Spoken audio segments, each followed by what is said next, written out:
The lineup card with Clint Hurdle greeting the umpiring crew, including crew chief Joe West, and Charlie Morton makes his 27th appearance. You see the Pirates wearing the old mustard caps, reminiscent of those years when Roberto Clemente played. Rafael Furcal leads off. John Jay will be followed by Albert Pujols and Lance Berkman. Matt Holliday scratched from the game because of an injury he suffered last night during the game. Alan Craig is in left field. Skip Schumacher at second with Yadier Molina catching. Daniel Descalzo and Edwin Jackson. Charlie Morton making his 27th start of the year, 9-9, and take a look at the numbers. He's had a good bit of rest. He's pitched well on extended days of rest, so we hope that he is not rusty, as was described by Jeff Karstens last night.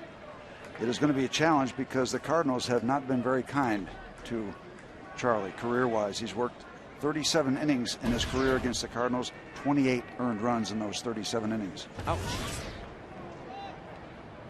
First pitch, bright sunshine, and first pitch swinging is Rafael Furcal into the right field corner. He leads off with a double. The first pitch of the ball game. Charlie Morton got the ground ball, but it didn't go through an infielder. Take a look at the September 4th start against the Cubs. In the last 5 starts, 0-3, 494. His last win, August 8th. So it's been, this will be start number 6 since then. You take a look at those Cardinal numbers. They have not been kind indeed to Charlie Morton. His 4th start this season against St. Louis after a brilliant start to begin the year at St. Louis when he went 6 innings, gave up a run on 3 hits. As John Jay fouls the pitch back. Last 2 times out this season. Did not get out of the 6th inning. July 24th here at PNC Park. And last time against the Cardinals in St. Louis. Just 4 1/3 innings, 5 runs, 9 hits. Jay with a couple of hits and an RBI last night. Punts the ball. Morton to first. Nope. Tony La Russa playing a little small ball, playing for 1 run. And you know, when you think about the big picture, not a bad idea either. You get the guy over to third base for sure, because if the runner for Cal is still at second base, they're tempted to walk Albert. To accept that, I was going to say, not to interrupt Steve, I'm sure this enters into Tony La Russa's mind, looking at the numbers.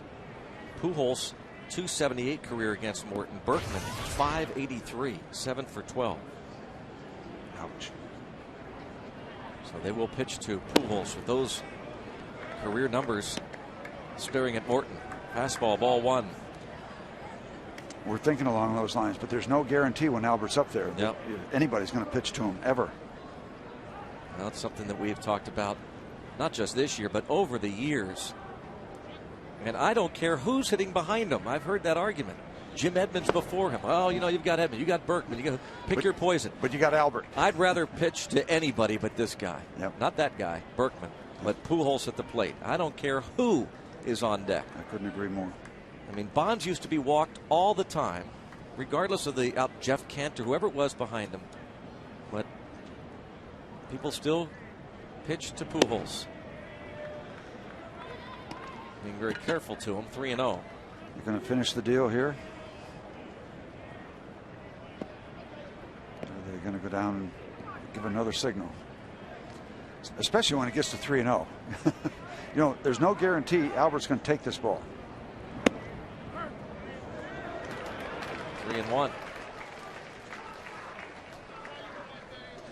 Take a look at the strike zone presented by Range Resources. One of those 50-50 deals. Charlie gets that one. But then, is it good news to extend an at-bat against Albert? Oh, yep. 3-2. He hooked him.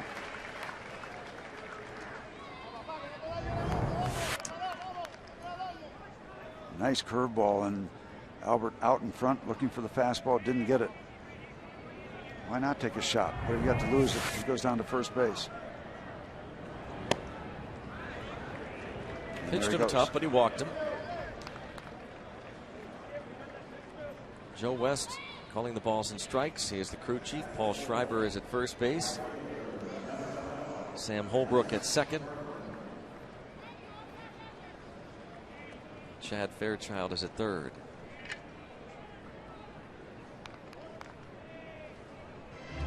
Our key matchup of the day. Our friends at Day Automotive, Lance Berkman, will keep an eye on this key matchup of the day throughout the game. We're going to make your day. Berkman give you those numbers against Charlie Morton. 583 lifetime. 28 home runs against the Pittsburgh Pirates. Tells you a couple of things. He's pounded the Pirates and he's been around a while. 166 games. Having a bounce back season. Comeback player of the year. Almost a lock. Yeah, they can shut that down right now. Ball in the dirt. Check swing. And no, boy, it looked as though from our angle. Of course, everybody is sensitive right now to all kinds of stuff going on. It's a long year. And it seems like no call goes the way of the Pirates anymore. Yeah, it's almost like a feeling that a lot of people think it's a vendetta against the Pirates, and it's not. I can't believe that it is. Perfect double play candidate if you can get him to hit the ball on the ground, but he's got that lift swing. Ball bounced foul. He's got the lift swing, and Charlie likes to keep the ball down. He gets more ground ball outs than anybody else in baseball. Looking for win number 10. We've got 3 guys sitting on 9 wins. We've got to break through.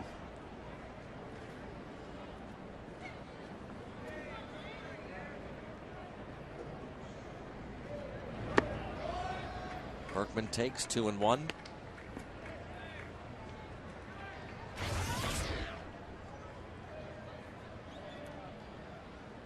Numbers don't lie. Talk about comeback player of the year. Pretty much a lock. You're looking at him. In the top 10 in homers. Pujols has 7 stolen bases in 8 attempts, so even though he is slow of foot these days, he will pick his spots. Berkman 1 year ago today, 13 homers, 54 RBIs, and a .253 average. Yeah, Albert will go if you get careless with him.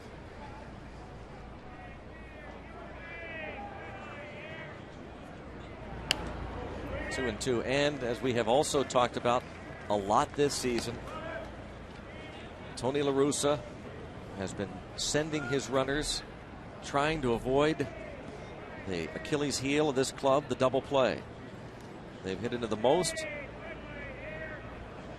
The Pirates have hit into the second most, by the way, and meanwhile the Pirates pitching staff has induced the second most, second only to the Cardinals in terms of inducing double plays. Morton will take that against his nemesis. Good work.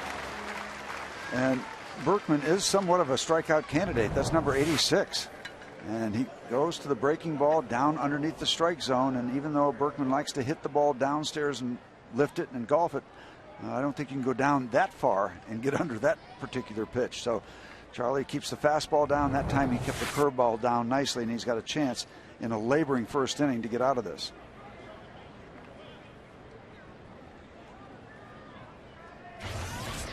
Big time strikeout. Alan Craig. Yeah, no Matt Holliday, but no rest in sight. He's a fine year, Alan Craig. Matt Holliday had to basically forfeit an at-bat last night in the 9th inning. He sprained the underside of his right hand, swinging the bat in the on-deck circle. He was going to return to St. Louis this morning to see a doctor. Strike one on Alan Craig. Holliday had to be replaced by Corey Patterson for his last at bat. And Matt Holliday, talking about how concerned he was, says never had anything like this before. A lot of connective tissue in the wrist and hand area. These hitters, and they test it and challenge it every day. A lot of batting practice, a lot of swings, a lot of wrist and hand action. And I'm surprised that there aren't more wrist-hand injuries. Steve, one of his teammates, was quoted in the St. Louis Post-Dispatch today saying it's not good. And a base hit past Derek Lee, and a 1-0 lead for St. Louis. That's a double for Alan Craig. For call scores, Pujols to third.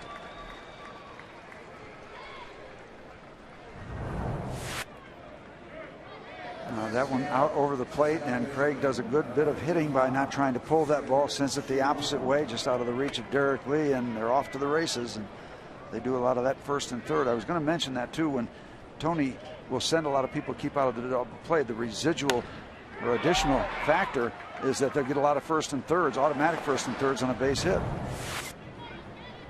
Craig's double gives the Cardinals a 1-0 lead.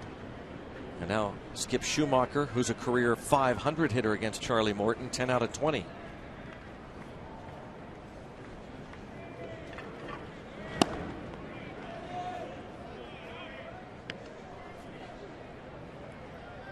Schumacher was 0 for 3 last night, 3 for 7 in the series. So it goes from an opportunity to put a 0 up on the board to a situation where you really need this out to settle things down in the top of the first inning. Derek Lee over. Morton covers. 1-0 St. Louis after a half inning. The Pirates go to bat against Edwin Jackson. First inning, and it's Edwin Jackson on the hill for the St. Louis Cardinals. He'll be facing this Toyota starting lineup. Alex Presley returns.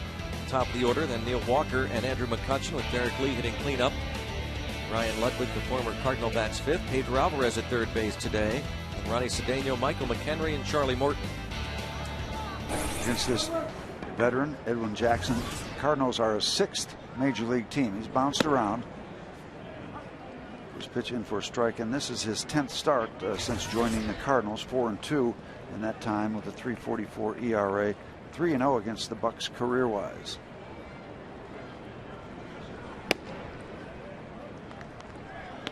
Ball a strike on Alex Presley. Did not start last night. Edwin Jackson, the veteran right-hander.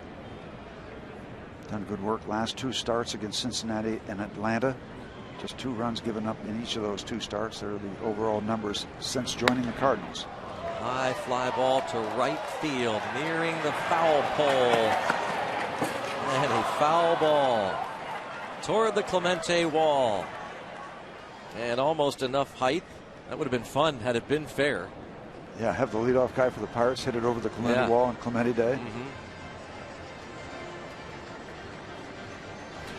Well, it would have been fun to watch Clemente play in this ballpark with this short porch in right field. He would have been all over the place. And you'd had to move him to left, wouldn't you? You might. Clemente? Yeah, you might have. Why would you waste that arm in right? Exactly. He would have had some fun throwing from right field. Yeah. Here. Just 3:20 down the line in right here at PNC Park as Presley takes this one low and away 2-2. Presley was 1 for 3 against Edwin Jackson back on the 25th of August at Busch Stadium. You know, to think about it though, Forbes Field, short wall, right about 300 feet. Of course, there was a big screen there that you had to be involved with. That's interesting that he played those, obviously, half of his games each year at Forbes Field. Yeah, and it was all concrete. There was no padding on it. And there was a decorative concrete where you could get some funny bounces off balls. But a huge right center field. He and Verdon patrolled that pretty nicely. And how about Willie Stargell playing left field here? Willie Stargell had a gun for an arm. Now, probably not able to cover a lot of this acreage out here as well as the quicker guys, but he made some interesting throws.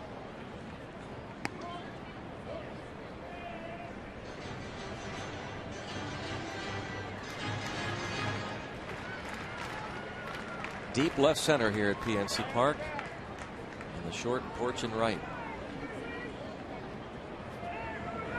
Neil Walker takes a ball low. Walker was over 2 with a walk on the 25th when Edwin Jackson went 6 innings. He got the victory despite giving up 4 runs. 1 was earned. David Freese committed a costly error.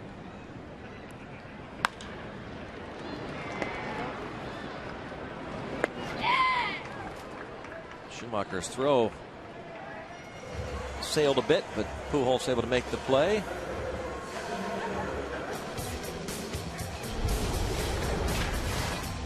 Edwin Jackson. Steve mentioned his last start against the Braves. 19 starts with the White Sox, 7-7, 3.92 ERA. 10 starts since the break, ERA under 3. Since joining the Cardinals, 4-2 at 3.39 ERA. So he's been around. This is his 200th Major League appearance. And a traveler.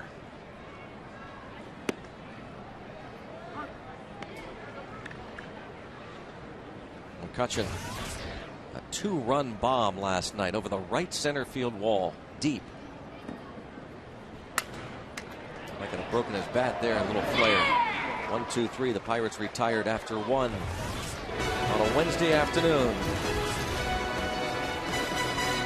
Mornings, they paid a visit to a local Pittsburgh elementary school in Homewood.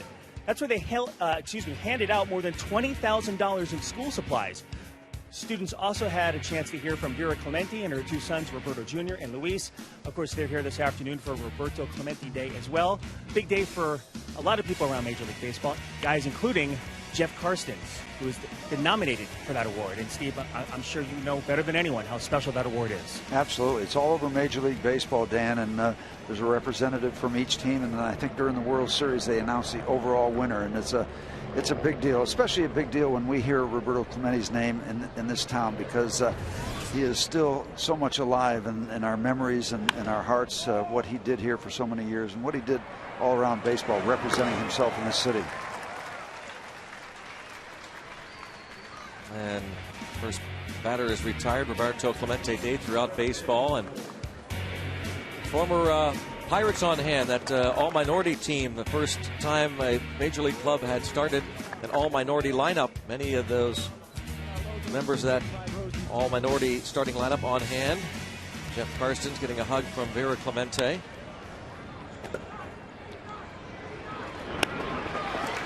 Descalzo is retired on the bounding ball to Cedeno. September 1st, 1971 was that all-minority lineup. Danny Murtaugh handled it so well post-game. They all came running in. Everybody wanted the big story, the big scoop. And he said, well, I just thought I sent the 9 best Pirates that night.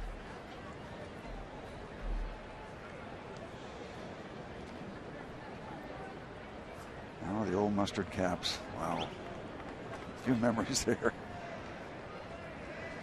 They got a lot of criticism until they got into those conductor hats. Took the heat off the mustard caps. There is Pedro Alvarez going on to get Edwin Jackson. A quick 1-2-3 inning for Charlie Morton. 1-0 St. Louis. For his 10 RBIs. And in 15 games with the Bucks, 5 homers, 13 RBIs, and a .345 average. The last 10 even better. .378 hitter for the achiever in you. And you wonder what kind of thoughts the Pirates have about his future. And you wonder what he thinks about his future. I was talking to Bob about it last night on the radio side when he hit the home run. I said, you know, the Pirates went after him as a free agent over the winter. He decided to go to Baltimore.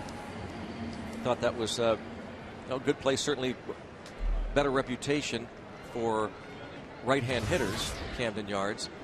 And I thought, well, it's neat to see him hitting home runs and performing so well in this ballpark.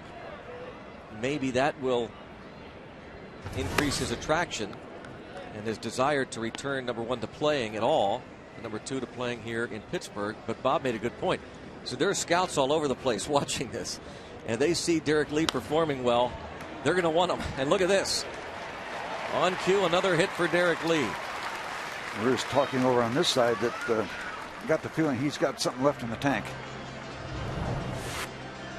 Strike zone presented by Range Resources. He goes right downstairs to the bottom of the strike zone, picks it back up, sends it out into left center field. Nice piece of hitting, especially for a power guy to go down and kind of max out all you can do with that kind of pitch. And he does it. Derek Lee turned 36 years old a week ago yesterday. And he said he'll wait to the end of the season, talk to his wife and family about whether he plays at all next year. He's seeing the end of the road. Strike is called on Ryan Ludwig. There certainly won't be any tag sales for him. When you talk about ballparks and ball teams, finances become a big factor too. Not just the dimensions of a baseball field. No question. Who's going to make the best offer? No doubt. And he's in a great position because if he's considering retirement, he can say no, no, no until the price is right. And knowing the offers will keep coming. From what we're hearing, for example, the price last year between the Pirates and what the Orioles offered, from what we're hearing, you don't know what's fact, but what we hear is that they were comparable, very comparable. But in this case, Lee didn't choose the money necessarily, but choosing an opportunity to play in Baltimore. He signed a one-year deal, and that ball's fair. Ryan Ludwig, with this double to left, has the Pirates in business in the second. The former Redbird, Ryan Ludwig. And we got the fair call down the third baseline. So that's an unfair thing to say. That was fair ball all the way, properly called. Start to hold your breath. No doubt about it. Pirates in business. AGH cam will show you, Steve. Yep. No question whatsoever. Easy call. Now it's Pedro Alvarez.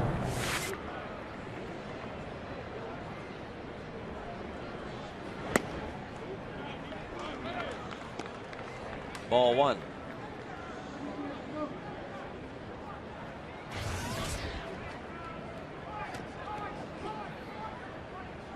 Wouldn't you just love to see Pedro run into a ball here? Just kind of give him a little breakthrough.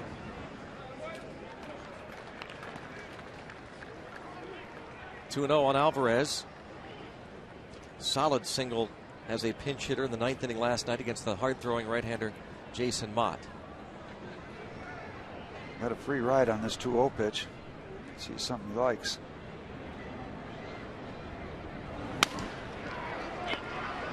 Breaking for the plate. And the out call there as Derek Lee is retired. It sounded like a broken bat, grounded to Pujols, who threw to the plate. And Molina applies the tag, retiring Derek Lee. There aren't many situations where a first baseman will go to home plate on this kind of play. But Albert Pujols does. And I don't know if Derek Lee hesitated, because you see how deep Pujols is playing, and still a comfortable out at home plate. Here's the end of it.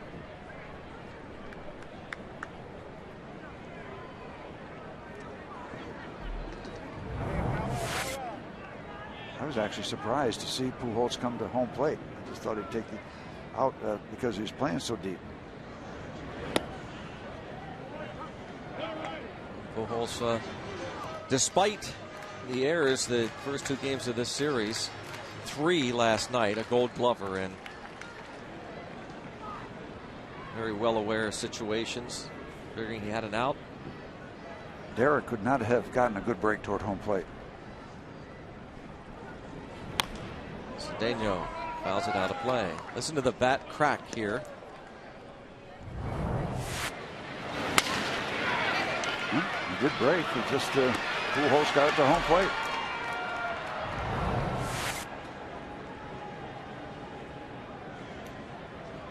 Maybe Albert's just looking for a redeemer from last night when he was just really struggling. What, 3 errors, as you see there. Now with 14 on the year.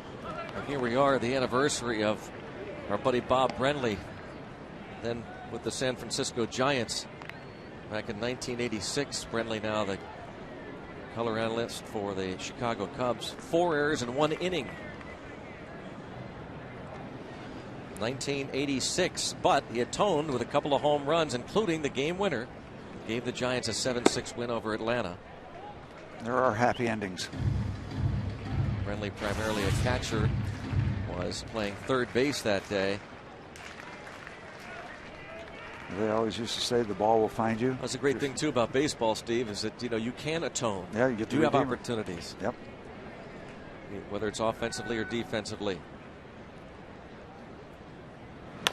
And Jackson, a nice play. Slick looking play by Edwin Jackson. The Pirates do not score. Inning-ending double play. 1-0 St. Louis. And then Ronnie Cedeno. Nice little play there by Edwin Jackson to Furcal, and on to first. They turn the double play. The Pirates do not score. Second and third, nobody out. After great beginnings, and good solid throw, a little bit high by Jackson, but they get it done. Everything goes for naught after that good start. Good for call. Slapping that shot. ball. Yeah. He does that a lot. Not just bunting, but kind of swinging bunts. A swing on the move. There he goes on the move. Does that remind you of anybody at all that you played with or against that would kind of do that on the run? Not really. You know, Matty Alou almost did that sort of thing, and he won a batting title, so we couldn't say anything to Matty about it. But he'd be on the move every once in a while. Harry Walker, who is a very definitive hitter's coach and manager, took him when we got him from the Giants and got him a batting title. Little slap shots, slap hitting. Yep. On the move. Ball bounced right to first base. Well, we're talking about that era, and we're talking about Roberto Clemente Day throughout Major League Baseball. We're pleased to have Roberto Clemente Jr. in the booth with us. Good to see you, Roberto. Always good to see you. Thanks for having me. Thank you. Yep. What a day, huh? Speaking of slap shots, I don't think your dad ever had that particular approach. I don't think so. No.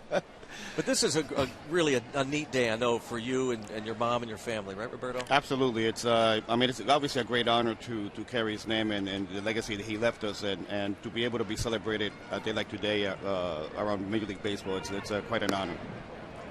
The batter is John Jay, with Albert Pujols on deck, a Roberto Clemente Award winner. And Steve, I know you've talked to players before, including Pujols, about what it means to them. This award for the players is so meaningful. I mean, they really strive for the Roberto Clemente Award. I think that's kind of neat, too. What's the meaning? Absolutely. I mean, every winner, they say that is the award that they actually like the most. And it's obviously recognizing them as a great humanitarian, and it means a lot to them. Yeah, a lot of the awards are built around stats and numbers, but this one really transcends all those kind of things. And, during the World Series, the overall winner is presented, so that's a part of the big stage. Now, do you and the family get involved in other ballparks or other teams that are involved in this aspect of the Clemente Day and the award and the honor? Well, actually, I'll be in Philadelphia on Friday night. Actually, Ryan Howard is the winner locally for them, so I'll be out there in Philly on Friday. Talking to Roberto Clemente Jr., they're the Clemente Bridge. As Jeff Karstens, the Pirates representative, receiving the Roberto Clemente Award, and now he'll be up for a possibility of winning the national award for all his service locally to the community. There's a mom, the hug. Do you or she or your brother ever get tired of coming back to Pittsburgh? I imagine I know the answer, but the love that you feel and you receive when you come back, you and your mom and your brother. No, absolutely. We never get tired of coming to Pittsburgh. It's our second home, and the people here. Everywhere I go around the country, speaking to kids in different states, I always talk about the people from Pittsburgh. I mean, the love relationship that we have, but overall, it's the people here are outstanding. They're great. You know, Roberto, every year there's a book or some film involving your dad. Do you have a favorite book that's been written about your dad? I believe the last book that came out, David Moranis book, it's very well written. Absolutely, did a great job with that. Please stay stay with us. Stick around, huh? All right. Absolutely. Quick 1-2-3, top of the third. Pirates trail 1-0. Roberto Clemente Jr. with us in the booth. Clemente Museum in Lawrenceville. So many great items. Dwayne Reeder, owner and curator of the Roberto Clemente Museum in Lawrenceville. And at the outset of our telecast, you also saw the new Clemente exhibit at the North Shore, located inside North Shore Saloon, right across from PNC Park. Roberto, one of the questions I always get, how many more years could your dad have played with the body and that he had and the shape that he was in? I mean, he was 38 when he passed away. He had the body of a 25-year-old star. Absolutely. He took care of himself a lot, and obviously at 38, his weight size was 30.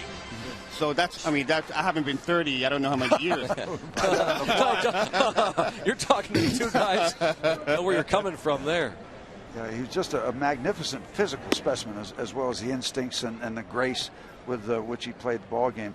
The other question I get so often, what would Roberto be doing today, this day in Puerto Rico? And people say he would have owned Puerto Rico. He'd probably be governor, but yes. Obviously his dream was to have a sports complex for the kids, and I'm sure that he would have been there every day working with kids, no doubt.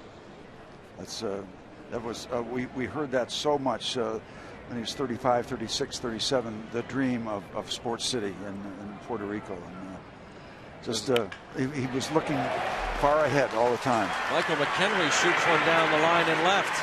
Let's try it again. Let's get men on second and third with nobody out again and see what we can do. Ford has a double. Michael McHenry talked about Roberto Clemente's legacy earlier today. I think he's a guy that all of us kind of admire and look up to, not just as a baseball player, but as a person. He was such a great person. I didn't even realize how much he gave back to the community until we did a little appearance yesterday, and man, it almost kind of choked me up a little bit to know that such a great ball player was such a great human being. I mean, that's what it's all about. I mean, only half of our job is to go out here and play every day. It's to give back to the community and, sign autographs and whatnot. And to know he did that and twice as much is just priceless. I'll tell you one thing, Michael, he choked up everybody in Pittsburgh when we heard the terrible news that he passed away. And every time his name comes up, people get very emotional. So many years later. It is quite, I bump into so many people that start crying. Actually, they start crying. And for example, Dan Marino. First time I met Dan, he actually pulled me and got me to a corner, and he cried for like 10 minutes. He couldn't speak for 10 minutes, and it was one of those times that you have guys like Dan and Michael Jordan, and they express their feelings, and they wanted to become like a Clemente when they grew up. And Roberto, I can't imagine what it must be like to be the son of Roberto, or your brother and your mom to carry on that legacy, and players constantly doing. I think earlier today I saw you down in the field with Albert Pujols. We mentioned the national winner a few years ago, the Roberto Clemente Award. What a great! I would think it's a great honor for you and your family to carry on this legacy. No, absolutely, and it's. When I was 13 years old, I told my mom I'm changing my name. I mean, I was growing up. It was very tough for me, Yes, there's Albert, and quite a guy. And for me to carry the name and be able to meet all these guys, for example, Michael Jordan, he said when I was growing up, I wanted to be Clemente, and Wayne Gretzky, which, obviously the great one as well. He told me the same thing 2 weeks later, which is, I said the two icons in their own sports had the same feelings about that, and it shows how much respect Dad had for the people have for Dad. The two great ones. Yes, absolutely. That's pretty good company. Yes. You grew up with him. I had the honor and the pleasure to play 9 or 10 years as a teammate, and you have teammates and you go about your business and focused on the bigger picture, but I never could take my eyes off your dad when he was playing, and he had the ability to take a 10-year major league veteran and turn him into a 10-year-old kid. To watch him, you couldn't take your eyes off. You didn't want to miss anything he did, and I'm out there pitching. I look around. Hey, who have I got? Roberto Clemente's playing right field. I'm okay. I said, hit it out that way. We're going to be fine. And just to watch him run around the bay, he galloped, but he got there quickly. Yes. He was just a mesmerizing person on the ball field. And you take away the numbers. He had a charisma, a personality as a baseball player. I don't know if I've ever seen anything like it. And to watch him every day, see him in the clubhouse, and have people realize in the clubhouse what a great sense of humor he had. Absolutely. A lot of people thought he is stern, he's aloof, he carries himself differently. In the clubhouse, when he knew it was just us, he was a riot. We had more fun. Clemente would scream at him in Italian, the limited Italian he had.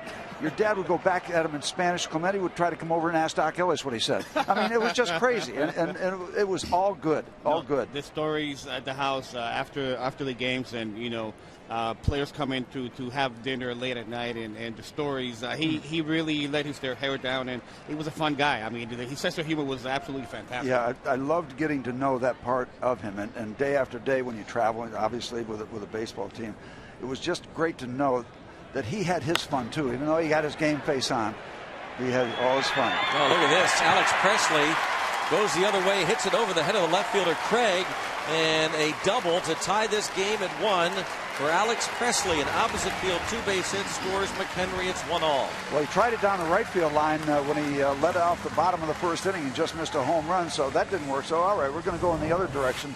and the Pirates are on the board and still in business. Now, Roberto, you played. You got signed. Tell us how that went for you. You know, it was great. It was, in a way, I put a lot of pressure on myself, and I signed with Philadelphia in 1984, got to spring training, and from that day on, baseball for me stopped being fun. It became so much pressure with your name. The first day of spring training, I mean, just the media attention was just out. I mean, it was just great, and I did not like that part of it because I wanted to go there and do my best and actually just stretch. And be yourself. Be myself, exactly. And that's when I missed that the most because I did not have anyone to talk to and be able to ask the questions that I needed to have answered, and you know that's when I really realized how much I missed him. Well, you talk about that, of course, the shock of when the accident happened, the grieving, and then you get a degree of relief from that, and then spring training starts, and your dad is not there for the first time in 20 years. That was a whole new process to go through. It was just doubly tough, tough at the time and then tough again in spring training, and to go through that year without him in right field, it just seems surreal. Yeah, Walker chops it to Pujols, and that moves Presley to third, but now with 2 outs. And Neil Walker, of course, a Pittsburgher, certainly understands the legacy of Roberto Clemente. Roberto Clemente in this organization is, you know, probably the most highly regarded and respected person in this organization and maybe in all of baseball. So, you know, we should probably do more, to be honest with you, over the course of a season, and you know, wear a patch or something like that. But you know, for today, for it to be his day, that's you know, something special. And I know a lot of people are going to go out and you know, per se, try to win this one for him. Roberto, you know, it's you know, sitting with Neil and telling me his story, his father's story. He was in Puerto Rico when the accident occurred, and actually he was actually going to go. He wanted to go with Dad in the plane, and yeah. And he says, if it wasn't for your dad, I would not be here because, you know, his father would have been on the plane with Dad. So. But Dad said, no, go home and stay here with the family. Well, he, as we say, he certainly gets it. Neil Walker, Pittsburgher, and his father, Tom, a former big league player. The Roberto Clemente official lineup card. Every team in baseball has one of those lineup cards on Clemente Day. And talking about honoring, I know you had been on, you and your family, on the bandwagon of trying to, I believe you still believe that baseball maybe should do like Jackie Robinson, retire 21. Have you come off that at all? Have you thought about it? And are there maybe other ways to do it? No, I believe that, you know, the commissioner said it's not going to happen. We can't have that happen. But for me, I think they're doing great stuff with Clemente Day and obviously the Clemente Award. So I think that you know, he's been recognized. And now talking about having the film, doing the movie, you know, we're concentrating and doing all those projects right now. He is so special that yeah, the commemoration would have been nice, but we all have so much because the memories are there without the number. And I remember in 1973 we wore a patch. I still have a game jersey with a 21 on the shoulder, on the sleeve. We're talking about perhaps next year. It's the 40th anniversary actually next year. So we're talking about a patch next year. So we'll see. Roberto, thanks guys, so much. Thank you for having me. Always great to see you. Thank you. Roberto Clemente Jr. with us on Roberto Clemente Day. 1-1. To honor Roberto Clemente on Roberto Clemente Day. All the bases with that medallion. Special man, a special day, honoring the great one. I was glad to hear Roberto moments ago telling us, Roberto Jr., that what Major League Baseball has done has gotten to the point where it is special. They had talked about being interested in having his number retired throughout baseball, a la Jackie Robinson, but it seems as though they have kind of gotten some concessions and understand what this day means in terms of what Major League Baseball has done. I guess a lot of us in Pittsburgh don't need that. That's kind of the way I feel, yeah. There's so much. He's so unique. I tell you what I'd love to do. I'm glad that the Pirates are home on Roberto Clemente Day. I'd love to see baseball make certain that the Pirates are home make it September 21st, and the Pirates are always home every season on that day. Yeah, and then I mean, then you can really make a significant project out of it. I mean, you can build that up so it's even more special than it is perhaps today. If we remember September 21st every year, for example, that's Roberto Clemente Day, and the Pirates are always playing at home that day. I think that'd be a neat way to honor them. But they're doing a great job, baseball, with it. And as we said, these players certainly are honored when they are named Roberto Clemente Award winners. 3-1 count. Now 3-2 on Berkman. I had the honor, and I've never had anything be more difficult in my life, of giving a eulogy down in the church in Puerto Rico. When we had dignitaries, athletes, politicians, officials of all types on a charter plane to go down for that particular service.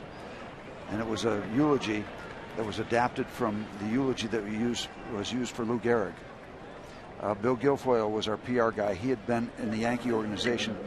He approached them to get permission to adapt it to Clemente. And it's not a long eulogy, maybe just a couple minutes, but it was the Lou Gehrig eulogy, and they adapted it for Clemente, and that's the one I read down in the church in Puerto Rico. It was a very, very emotional, difficult thing to do. Here's today's AT&T Mobility Trivia question. Who was the first Pirate to win the Roberto Clemente Award?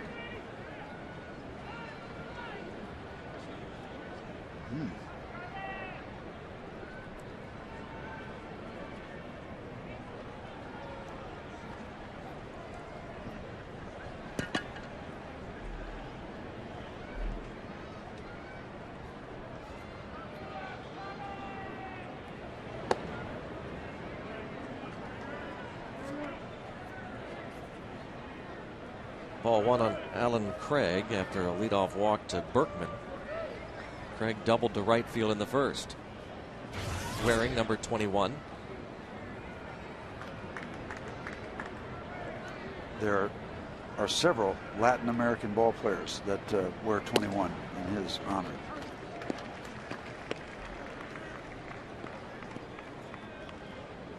One ball, one strike on Alan Craig. I'm just drawing a blank. I don't know the answer to that, and I should. Roberto Clemente Award, originally known as the Commissioner's Award, and Craig is hit by the pitch. 1971 was when it was first awarded. 1971, the Commissioner's Award was presented in 74, the year, or 73, the year after Clemente passed away, of course, December 31st, 1972. The following year, they renamed the Commissioner's Award the Roberto Clemente Award, as Craig is hit by the pitch. As I said earlier, Jeff Carson's the Pirates Clemente Award winner. Tim Wakefield was the National Award winner last year, the National Roberto Clemente Award winner. Tim Wakefield, the former Pirate, who picked up his 200th career win last night. It wasn't pretty either. 5 innings, 5 or 6 earned runs, but they just pounded on somebody, 18-4 or some crazy number like that. And now the Pirates are going to come in and make sure they've got their ducks in a row for this possible bunt play by Schumacher.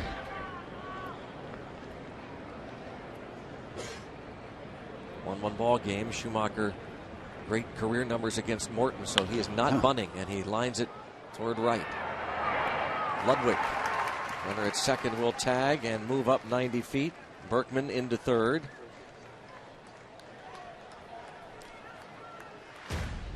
Speaking of Tim Wakefield, Subway presents In Case You Missed It. And do you realize Mariano Rivera picked up his 600th career save? He will easily surpass Trevor Hoffman, the all-time record. Ryan Braun, walk-off solo homer in the 11th against the Rockies. Brewers' magic number to clinch the Central down to 8. Justin Verlander wins his 23rd of the season. 7 shutout frames last night against the White Sox. Dustin Pedroia had a pair of homers, drove in 5 against the Blue Jays in that big win over Toronto. And Wakefield, 200 career wins. How about Justin Verlander? What a year he has had.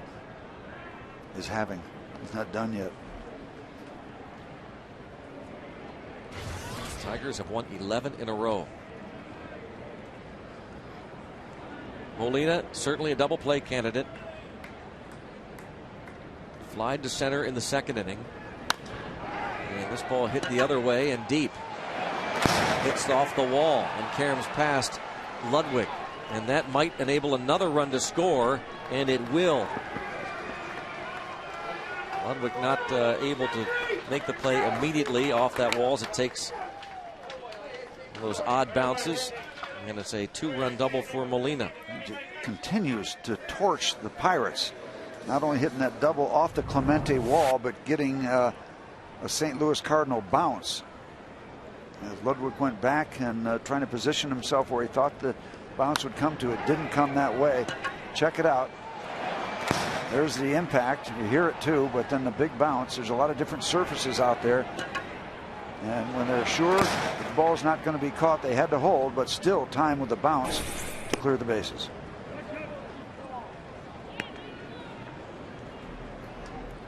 Descalzo grounded out in the second.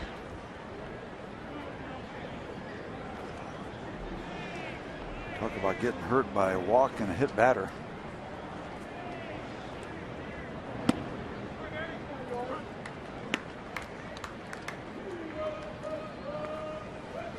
Descalzo with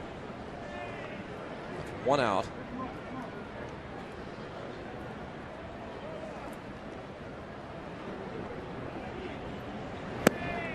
One ball, 2 strikes. Take a look after the busy business in the top of the first. Charlie got it together, retired 7 in a row, but then a free pass and a hit batter.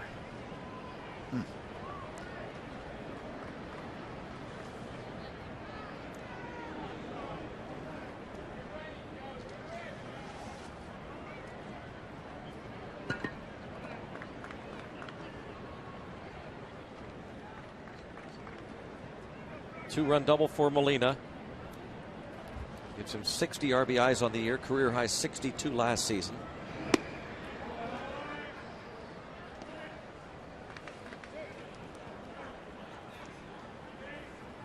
Two and two on Descalzo. The Cardinals have scored more runs than any team in the National League.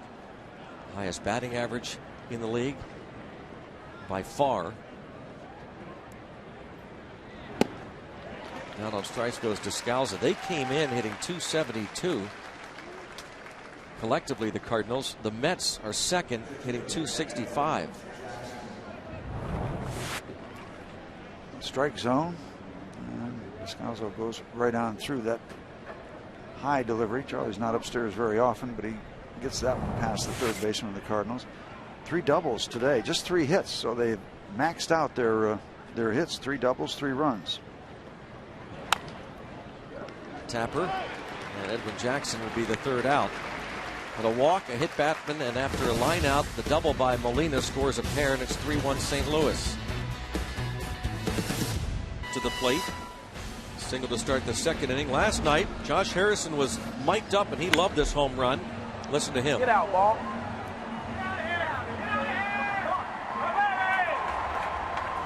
Leave.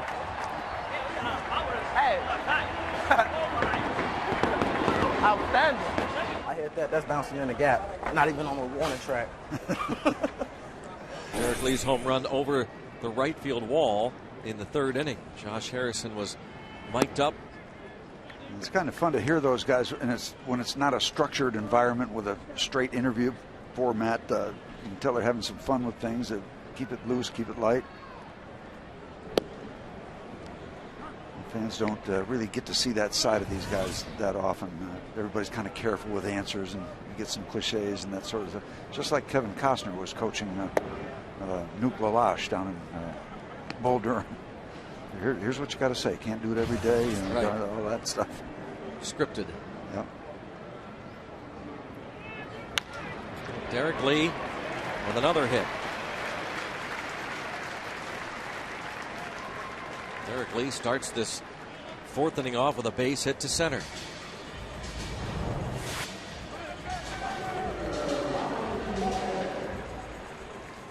Nothing wrong with that swing. You know, at 36, this is still a physical specimen. We talked about how Clemente was at age 38. Well, Derek Lee's in pretty darn good shape at 36.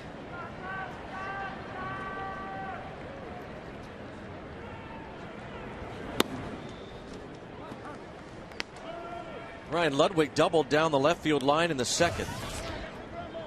This is his 28th game in a Pirates uniform. Lee, who spent some time on the disabled list with a broken wrist, is playing in his 16th game. And of course, Ludwig was also on the DL with back spasms.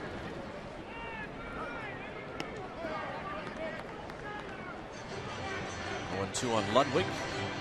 Lee and Pujols. How about that? Pujols is a big man. Yeah. Different body type. Derek's a lot taller. But, Albert's doing okay physically.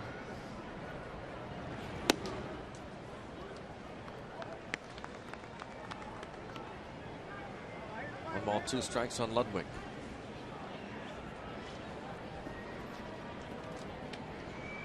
Blossomed as a Cardinal. Time with the Rangers and Cleveland Indians. Up and down their minor leagues. Made it to the big leagues in 2002 with Texas. After Oakland had selected him as a second-round pick in 1999, the A's then dealt him to the Texas Rangers in a deal for Carlos Pena in 2002. He signed after some time with Cleveland, signed with Detroit as a minor league free agent. Spent an entire season at AAA Toledo, 2006. And then the Cardinals tried him as a minor league free agent. Got to the big leagues in 2007 with the Redbirds. And he had 3.5 really solid seasons with the Cardinals. Drove in 113 runs 3 years ago with 37 homers. 97 runs in 2009, driven in by Ryan Ludwig. Count 1-2. Dealt to the Padres last year after he had hit 11 home runs, 43 RBIs the first half of the season. Dealt to San Diego, and Petco Park will bring offensive numbers down for anybody. That'll eat your lunch and your batting average.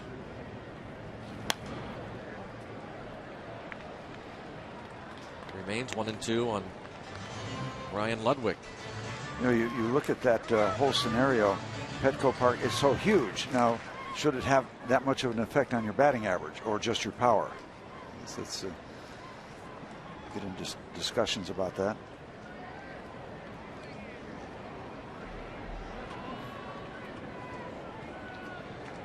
One ball, two strikes. Runner at first base, Derek Lee. Double play ball. Routinely hit. You won't see one more routine than that. Easy bounce to the shortstop. It's like playing pitch and catch. Well, as we mentioned, the Cardinals hit into the most double plays, the Pirates the second most in the National League, and the Cardinals pitchers induce the most double plays in the National League, with Pirates pitchers second. Remember that old argument? People saying, well, gee, yeah, you turn a lot of double plays. That means you got a lot of base runners. They treat it as a negative. Well, you know, every team gives up a lot of base runners. You know, still want to turn a lot of double plays. I don't think it's all that much a negative, because every team is going to put a lot of people on the base paths.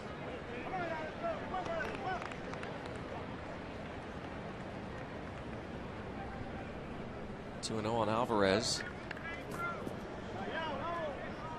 Edwin Jackson has given up 8 homers in his first 9 starts with St. Louis. And now 3-0.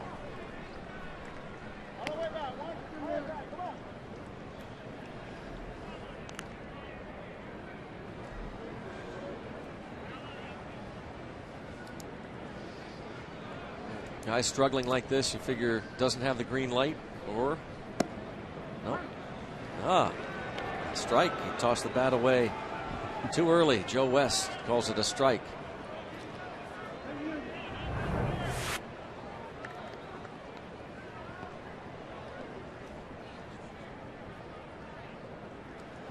Pedro thought it was inside and or low. Take a look at the strike zone. Well, again, one of those 50-50 jobs. Bounce to Pujols. Jackson covers. The Pirates are retired after the leadoff hit by Derek Lee. It's 3-1 St. Louis. Throughout Major League Baseball, our AT&T Mobility Trivia question. First Pirate to win the Roberto Clemente Award. Willie Stargell. Good guess. Willie Stargell it is. Won the Pittsburgh chapter in '73, won the National Award in '74.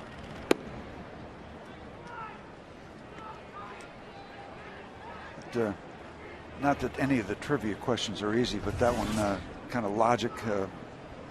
After the accident, Stargell became such an iconic figure. Not that he wasn't going to be anyway. But Steve, you talk about Clemente having that presence, that aura, unlike anybody you've seen. Yeah. Stargell, maybe not to that degree, but he was close. He had that incredible presence. Yeah, in a more dignified way. Clemente was the specimen. Yeah, he was the specimen of baseball. He was a baseball machine. Stargell, Willie grew into almost a grandfatherly type. Yeah, into a avuncular. Yeah, he kind of grew into himself as a person, and he carried himself very, very well too.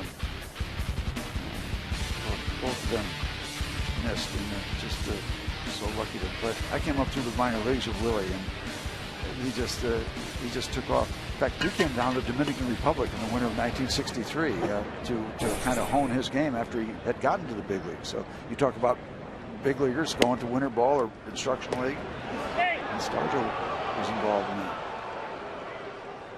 Close play after Furcal walks. McHenry guns it toward first.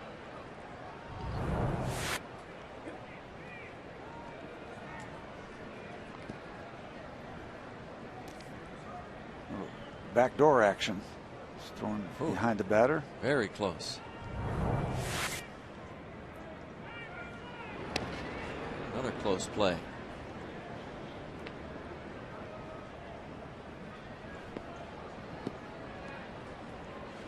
The winter ball has been a big topic of discussion the past few weeks. Furcal a bluff start. A strike 1-1. We have learned that Chase Darno will go, and talking to him yesterday, he's anxious to do it, knows it will help him.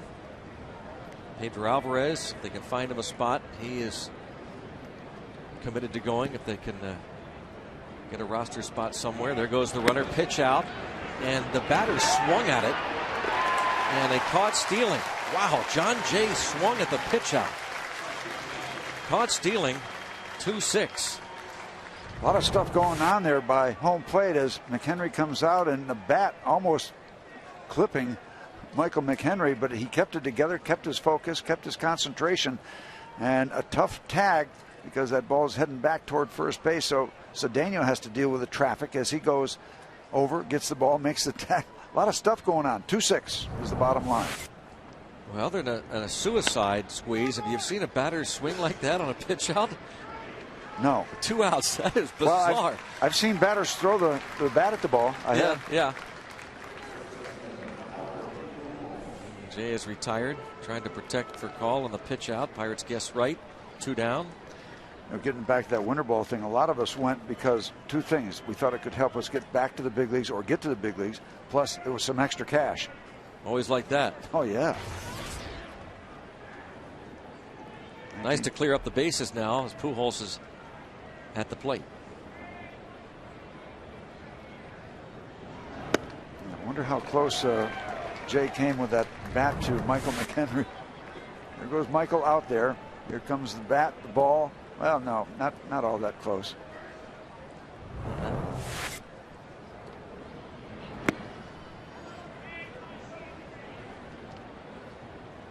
Yeah, 1 ball, 1 strike. If you're going to do something, you got to throw the bat. I mean, I can understand throwing the bat at the ball. That would make more sense than that. Yeah, that was a wave to nowhere.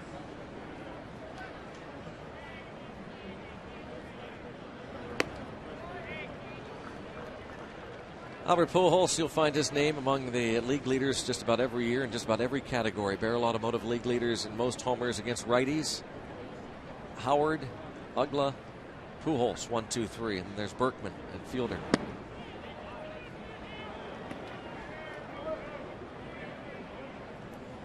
I think I saw a stat or something that Albert's only been intentionally walked a very limited number of times. Yep.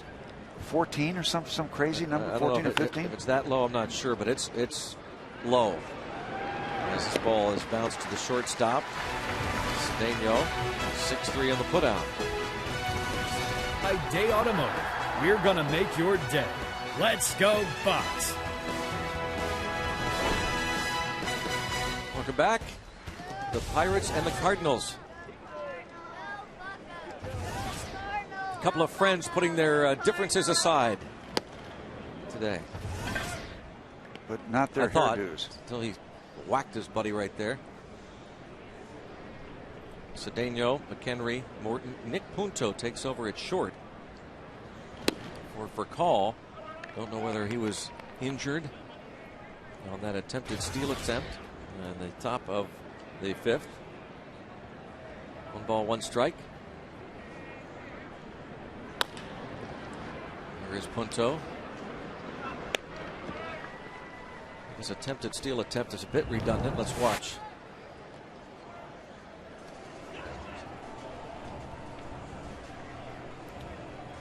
Might have hyperextended or do some of that left leg or ankle. He got it underneath him as he was sliding.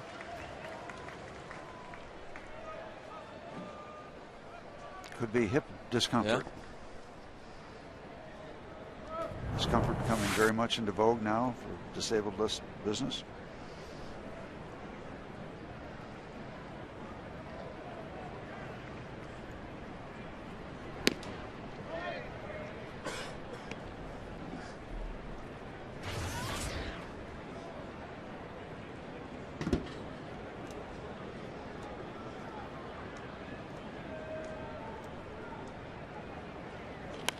McHenry doubled to start the 3rd and scored on an Alex Presley 2-base hit.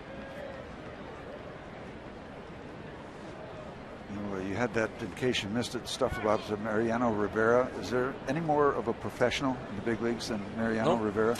Nope. Kind of interesting because he's going to surpass Trevor Hoffman, another very classy guy. It won't be long for Rivera to do that. I just wonder if it is going to receive the attention the Hoffman record did. I mean, of course, we were part of it. And not only being in San Diego, but also National League, so we're more aware of it. But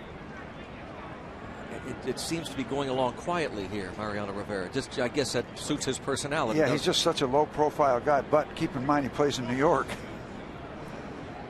So when it happens, you would hope they'd make a big splash out of it. He's been so great.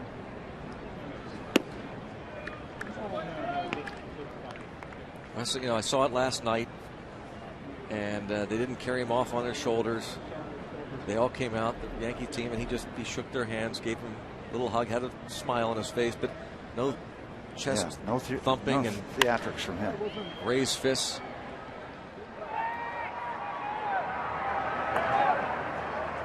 Henry flies out to center. Charlie Morton will come up with 2 outs, and nobody on here in the bottom of the 5th inning. The Cardinals trying to keep pace with the Atlanta Braves. Take the Pirates with you wherever you go this season. Subscribe to MLB.tv today and see every Pirates game live or on demand on your computer and your favorite devices. Visit Pirates.com to order and get more details. MLB.tv, baseball everywhere. We're hopping and bopping along here in the bottom of the 5th inning. I don't know much about Edwin Jackson, but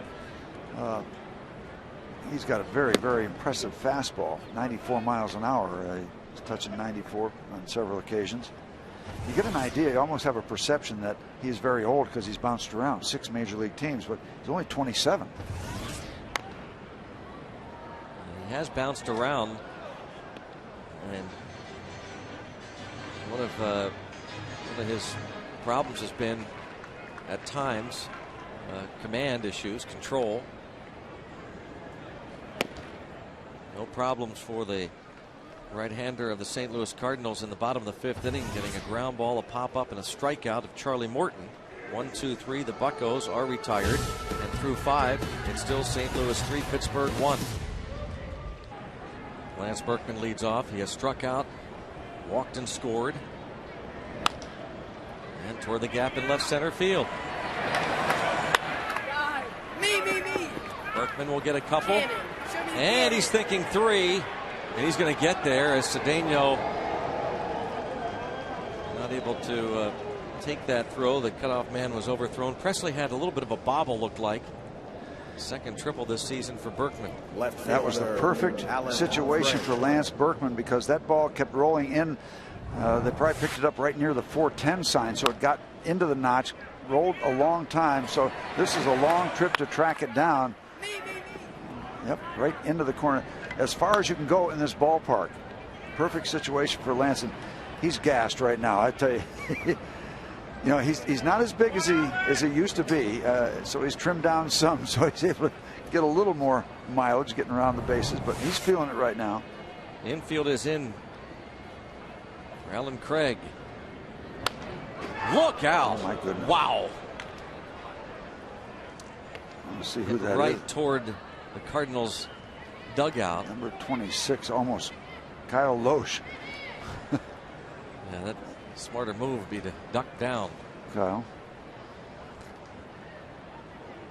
What did they ever do before they put those protective fences up? A lot of shots. 0-2. So again, you saw Presley bobble the ball. His initial pickup. Watch this. Just a slight bobble. Well, really whiffed on it initially, and then over the head. Over the head of Cedeno. That shuts down any possibility. 0-2 on Craig, who has doubled in a run and has been hit by a pitch. Infield in. And Morton able to get a strikeout of Craig, one away. And you got to figure on those kind of things, it doesn't get much attention, although we did show the missed cutoff, that there are notes taken in the Pirate dugout about that thing and that they're addressed and they've got to be improved on.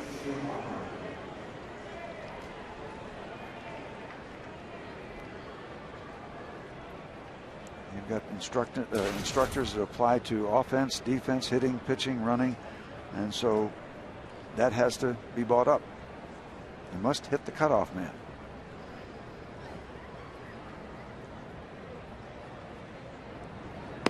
Would you have gotten Berkman at third base? Who knows? But you'll never know if you miss the cutoff man. Strike on Schumacher.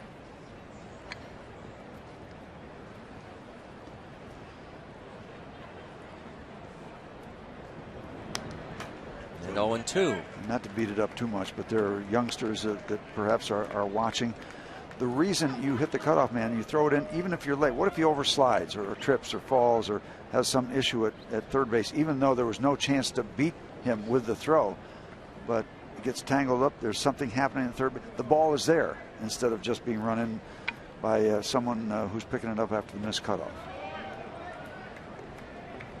Can't get Schumacher to chase that pitch in the dirt. 1-2. Charlie's got some wiggle room here to try to get the strikeout. 1-2 out in front. Get him to chase. He does. Like that. Yep. Very nice. 2 strikeouts when he needs it. Take another look at this pitch. 1-2 count. Now, if it's 2-1, he doesn't chase that ball. Chances are he doesn't chase it. But now he's in a tough situation. He's got to try to put the ball in play, get that run in from third base. And because he's behind in the count, he chases a bad pitch. Here is Molina, who doubled off the wall in right field his last time up.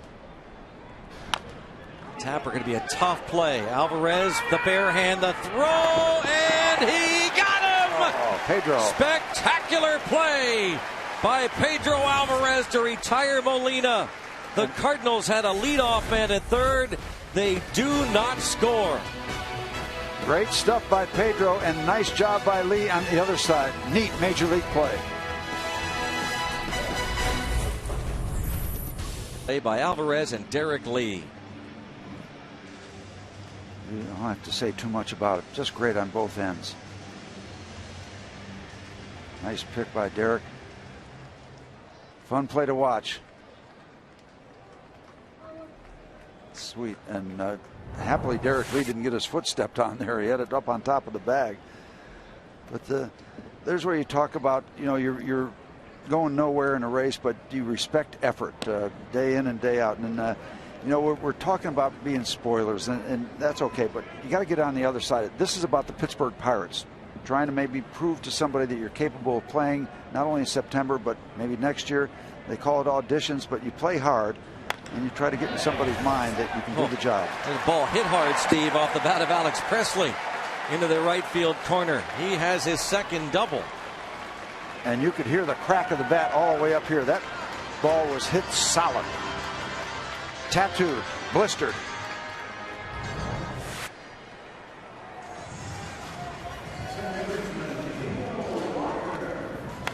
Oh, love that sound now that I'm not pitching anymore. When you get a Pirate to hit a ball that sounds like that, good things are going to happen.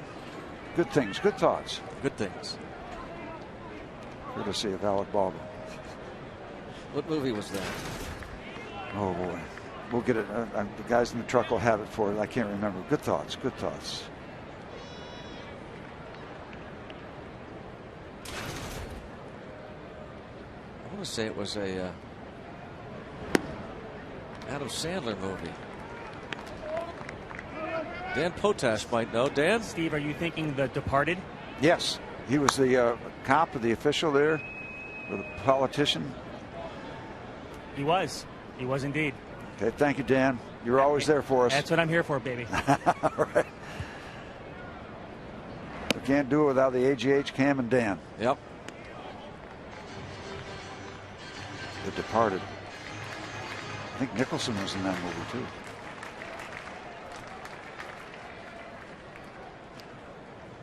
You're going to look it up for me, aren't you? No, it's Please? done deal. No, we got it. Neil Walker, 1 ball, 1 strike count. Down a pair.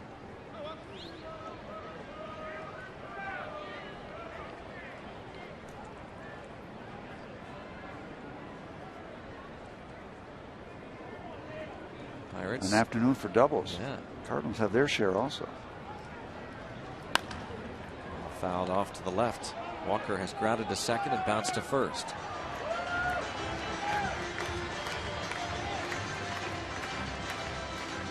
The great play that finished up the sixth, but boy, the work of Charlie Morton against Craig and Schumacher too, to set up the chance to not let the Cardinals get that run in the leadoff triple. Usually you just kind of assume that guy's going to be in there and you go about your work against the next hitters. Charlie set it up.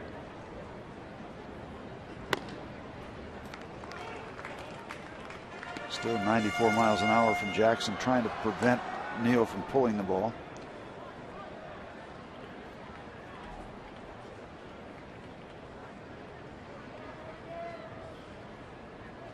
Runner at second base, nobody out.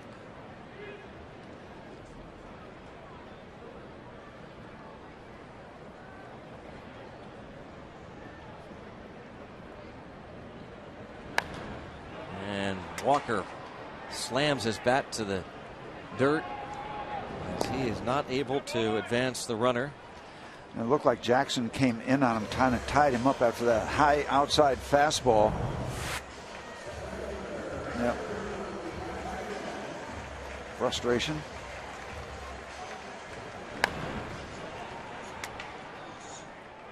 It's good pitching, though. You go up and away, and then you come in, tie him up. You got him thinking outside. Might go out there to protect.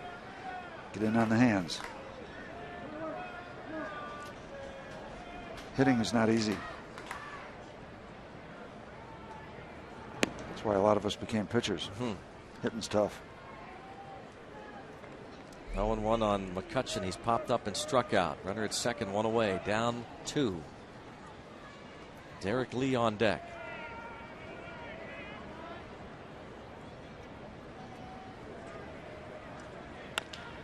And grounded. The new shortstop, Punto. A nice play by the veteran. Presley to third. Well, we finally moved him over to third base, but a notch after we needed to do it. But we got Mr. Hot Bat up there.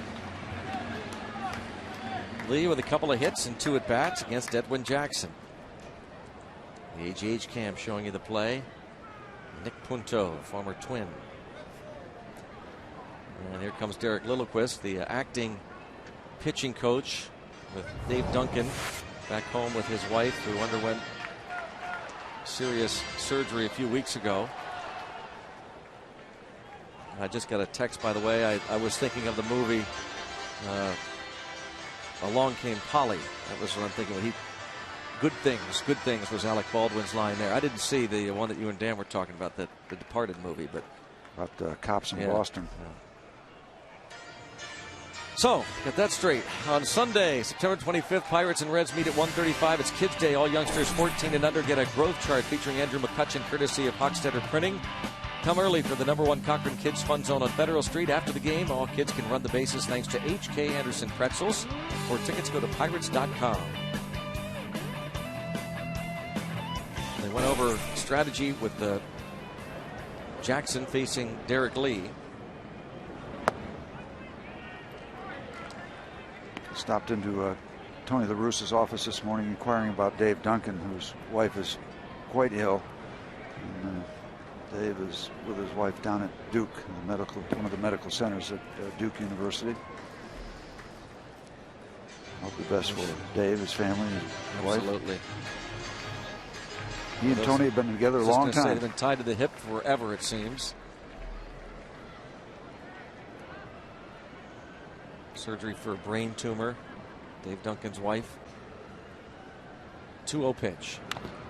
And now 2-1.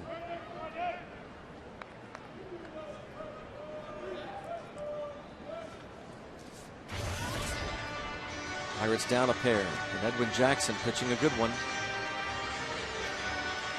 Acquired part of a blockbuster deal before the deadline.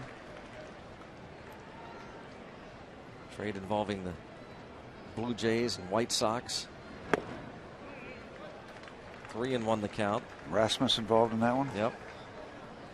Cardinals also got Octavio Dotel and Mark Shipsinski for their bullpen. Corey Patterson, Colby Rasmus. Went to Toronto. This ball hammered to right field. Back is Berkman, and it's off the wall. D. Lee is loving PNC Park. Delightful. 3 for 3 today. He has 14 RBIs in 16 Pirate games. It's now 3-2. And another double. He can slice that ball, and this one's downstairs. Gets under it, sends it over the head of Berkman. And he's just seeing everything right now. And he's so strong, going the opposite way. I mean, he just has a lot of carry. There's just a lot of finish on the balls he hits the opposite field.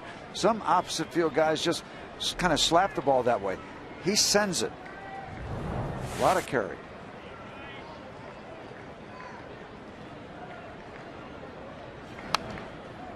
Two-out double for Derek Lee. The Pirates trailing by 1, but out hitting the Cardinals 7-4.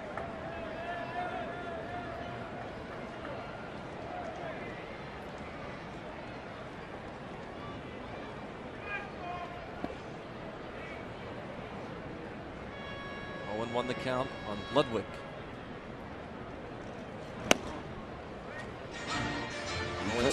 And Derek Lee doesn't run all that well, but I'll tell you what, there's not a Cardinal within 50 feet of him, 30 or 50 feet.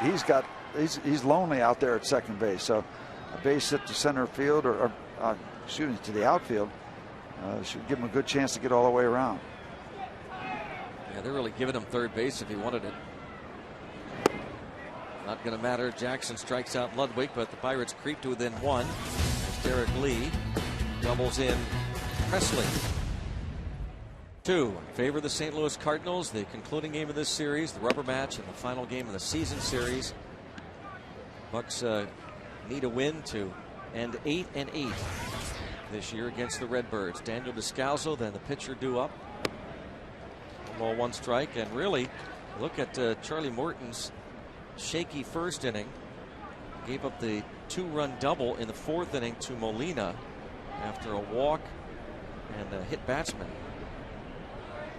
Did a tremendous job working his way out of that 6th inning jam, a leadoff triple. Did he ever? And they didn't score. He has kept it in check here as he works the 7th. As he winds down his season. Charlie Morton, who got a lot of attention at the start of the year, changing his delivery, more movement on that 2-seamer, going almost exclusively to it the first half. Softly hit line drive, caught by Walker. Yeah, and again, get on the other side of the spoiler thing. Charlie Morton, I think when you talk about auditions and what you're looking for next year, this rotation has got to be put back together. So each and every one of these starts by these guys that are getting the opportunity to start could be very, very important, not just to carry a good feel over in the offseason, but get yourself in line to be a candidate to be in that starting rotation next year. So these are important outings. Brad Lincoln hopes to be part of that rotation next year. Edwin Jackson at the plate. Charlie Morton came into today's game with an opponent's batting average against versus righties of 220 and lefties 370. Something else we've discussed extensively this season. Now he's going to combat lefties, and this ball caroms right off the second base bag. Edwin Jackson has the base hit for the Cardinals. Literally a base hit. His base hit gives the Cardinals 5 on the day. Just misses the pitcher's rubber, but hits the bag. Hits the bag. The bag gets it. Lefties are just 2 for 12 against Charlie Morton on this day. Again, another look from the center field camera. And here comes Ray Searage. Pirates have bullpen action. For call, started at short and was lifted. And now Nick Punto, who took over in the 5th inning, will be his first plate appearance. A couple guys right there that are doing a good job, Watson and Hughes.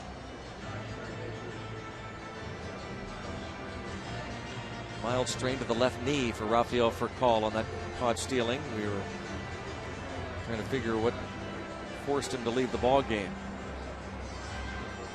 Precautionary measure. Got it curled up underneath his body as he's going into second base.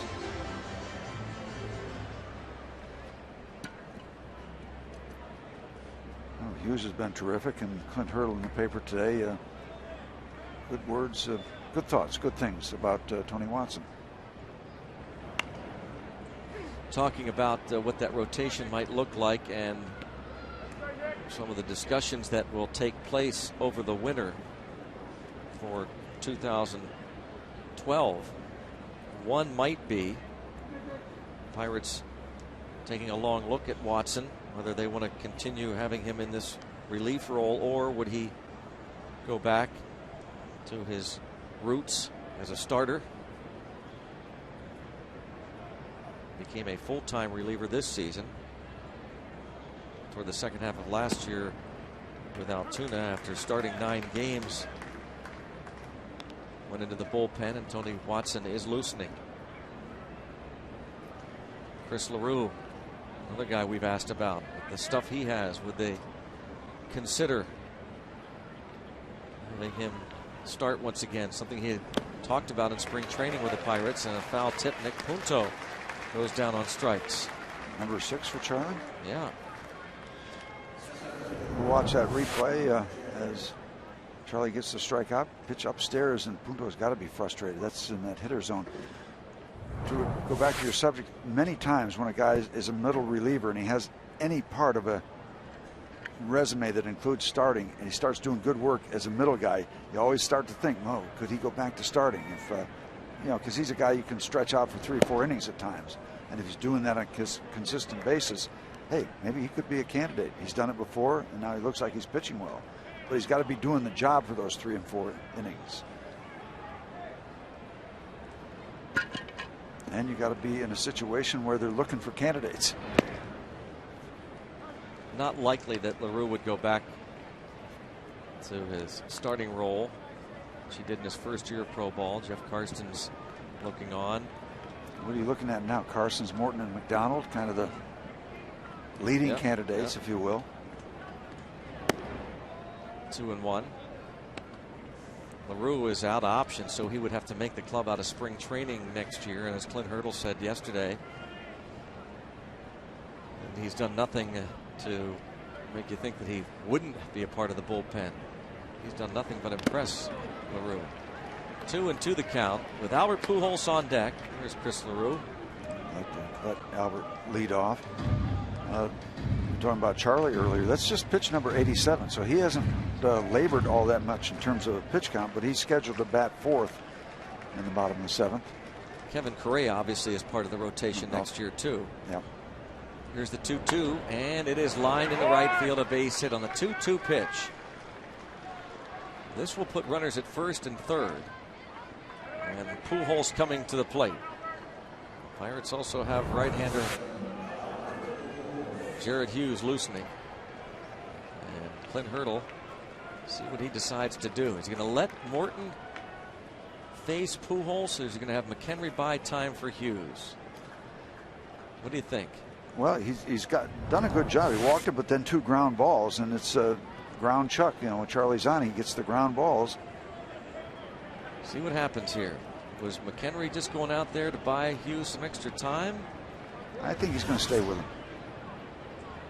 I like it. Let him try to get out of this thing. Yeah, yeah, and feel good. Yep.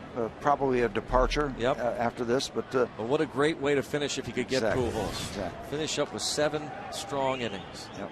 And you kept your ball club in the ball game. Did a whale of a job. Little doubt this is his last batter of the game. Strike on Pujols. Pujols has walked and bounced to short twice. Down a run.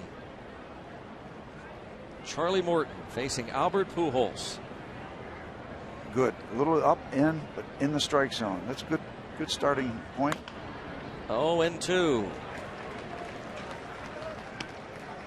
Pujols 5 hits in 20 career at bats against Charlie Morton. 0-2.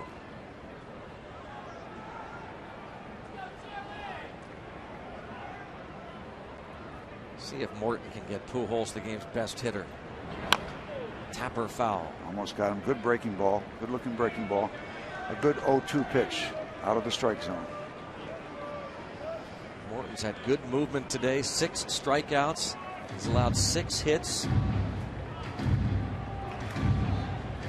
Pujols, one of the toughest men in the league to strike out. In fact, he is the 3rd hardest man to fan in the National League. And of course, the great power numbers. Albert Pujols. The package. Trying to get him to bite on a bad breaking ball. And Charlie still has wiggle room. I agree with you. Run the table. Don't give in to him just because Berkman's there.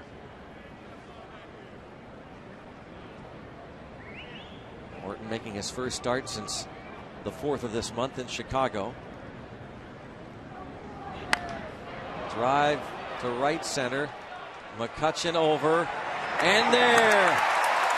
Ho ho. High anxiety. Let's take a look at this at bat. Charlie Morton against Albert Pujols. Up and in strike. Good location. Foul ball even further in.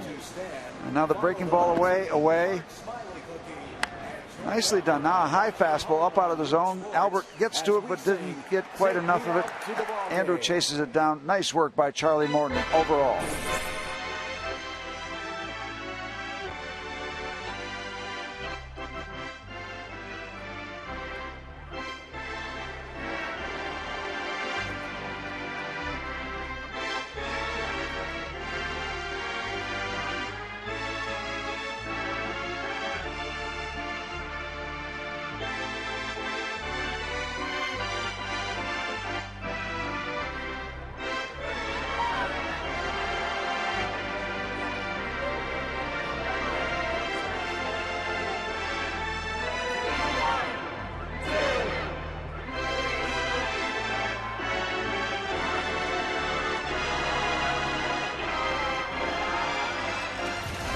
Buccos and Cardinals, finale of the series, another homestand. You're watching it all on Root Sport.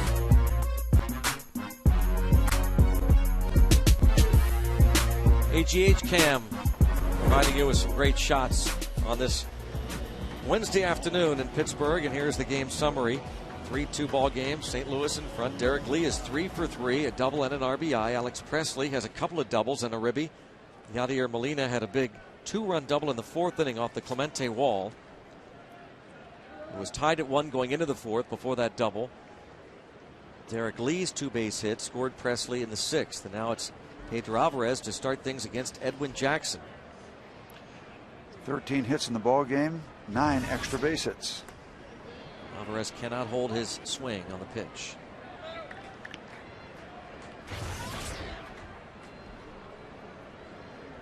Braves are leading the Marlins 4-1 in the 6th inning. Cardinals started the day 4.5 back of Atlanta in the wild card. 0-2. The wild card has become the Cardinals' best shot, only shot really. You'd think the Brewers up 6.5 now in the Central. Cardinals will be off for Philadelphia. 4-game series will begin Friday night. Line drive, base hit for Alvarez. And that's got to feel good.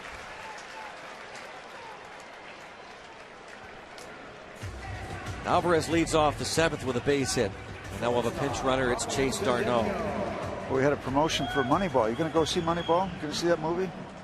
There's a movie coming out. I know there was a book. Yeah. There's a movie now for Moneyball. Yeah. Oh, definitely. Listen, don't make fun of me. I was just asking if you're going to it. I know it's been out. It's been out. Why do you say I'm making fun of you? Well, I'm not making fun of you. Because I know you. I'm asking. I know you. I'm asking you. I'm just asking if you're going to go to the movie. You going to go to the movie? Yes. Yes. I'm going to go to the movie. That's all I want. You want to go with me? What do you mean? Is that a yes? My hair would be on fire if I went to the movie. Well, in case you missed it, we're giving Steve some grief. In the truck, the trailer, because Steve mentioned, to his surprise, there was a movie starring Brad Pitt. I didn't say to my surprise. No, we could tell in your voice you were shocked. Oh, okay. Nice to be working here with a mind reader. Oh, brother, you are something. I'm not going to go see it. Just as a protest. Now, I was going to go see it. Ball bunted by Cedeno. And a lob toss by Jackson. He'll get Pujols. Boy, if Cedeno hadn't just kind of slowed down a bit. Well, Jackson kind of took that for granted. He'll take the sacrifice. Did he have to toss it over the head of Ronnie going by? Was that the reason? Just a little lob toss there. Didn't get him by much. Now Domet will pinch hit for McHenry. Darno moves to scoring position. Good job by Cedeno to get the sacrifice bunt down. We're just talking here this Wednesday afternoon, the Pirates and the St. Louis Cardinals. This is the final weekday afternoon game on the home schedule. And how about the 2012 schedule was released today? Pirates open at home against the Fightin' Phils. We'll give you a little look at that here in a moment. Domet takes a strike. Domet was 1 for 3 with a walk in last night's game. 2 for 4 RBI double against the Cardinals in the 8th inning on Monday night. That double tied it.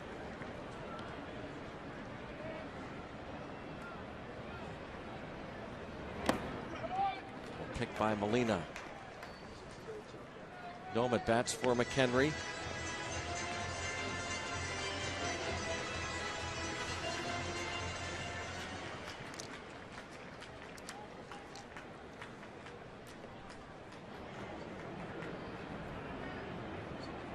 On deck, Garrett Jones.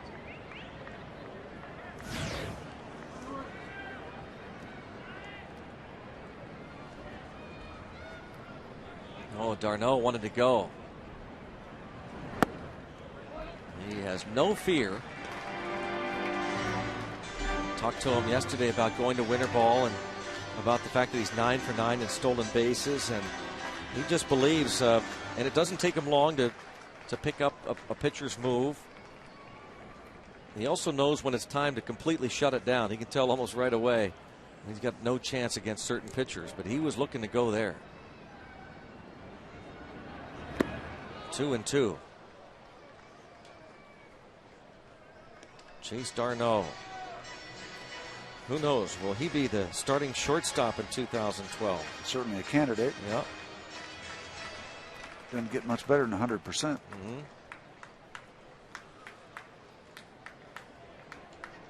It was Darno who scored on the Domet double in the 8th inning on Monday night.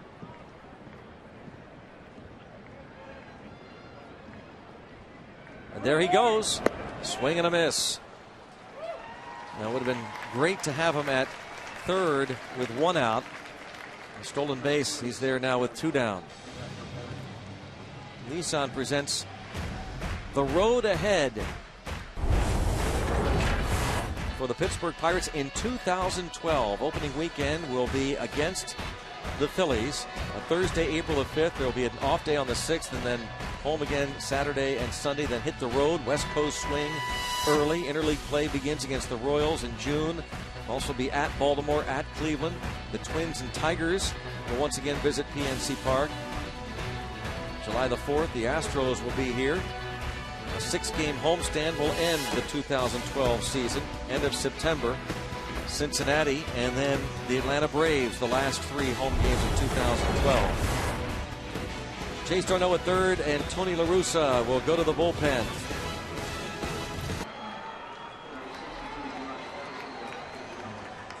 Garrett Jones announced as the pinch hitter. That's when La Russa called on the lefty, Zabczynski, but Hurdle will counter with the right-hand batter, Josh Harrison. Whenever Jackson can win it, he cannot lose it. He can come away with a no decision. Let's get this run in and eliminate a couple of those options. First pitch strike. Harrison faced Zabczynski in the 8th inning on Monday night and struck out against the lefty.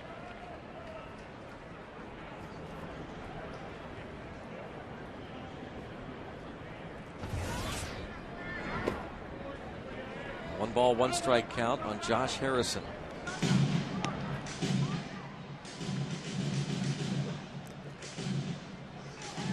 Zabczynski, right? Mm-hmm. Yep. He's kind of one of those guys that slings the ball. He's got that kind of whippy, kind of loose action, loose arm action.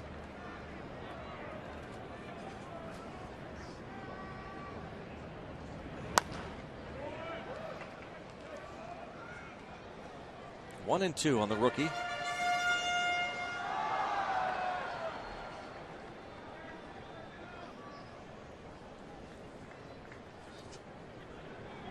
They're right. He's batting .324 against him. A dozen hits and 37 at bats. But he gets Josh Harrison. Pirates leave a man at third base. On to the 8th. 3-2 St. Louis. Friday. Third baseman, Pirates now. Chase Darno. Ryan Domet stays in the ball game to catch, and Tony Watson, elementary, comes on to work. Coming off 4 straight scoreless appearances, this left-hander will be facing Lance Berkman from the right-hand batter's box.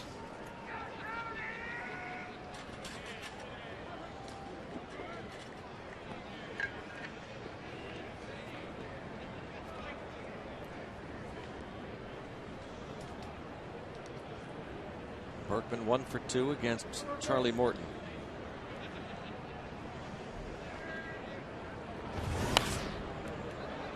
Ball fouled away, and a quality start. You know, we have our standards that we're allowed to have. So, yeah, 3 runs in 7 innings, that's a quality start. 3 runs, 6 innings, nah.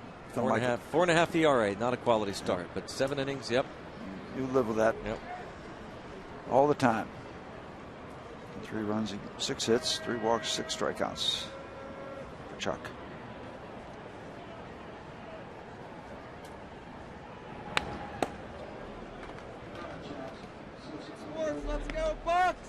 Got the scorecard going. Oh, we got one more in us. Go. Come on. Let's raise the Jolly Roger. Like us on Facebook at Root Sports Pit, and you can stay connected with all our local teams and other passionate fans just like yourself. So what are you waiting for? Show us how you root on Facebook, and let's go Bucks.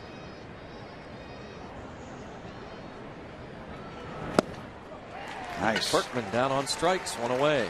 Like a off-speed pitch, just kind of fading away a little bit from Lance Berkman. Outside corner, or just on the outside part of it. Nice teaser pitch that he can't reach.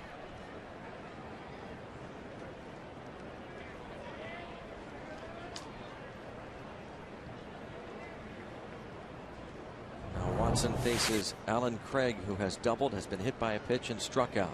Craig's double in the first inning with 2 outs brought home Rafael Furcal. Pirates will have the top of their order due up in the bottom of the 8th inning in this 1-run ball game. Well, if it goes on like this, we've seen 2 moves by Tony La Russa using either Salas and or Mott. So he's got that option. That's if it continues this way, and we don't want to see that happen.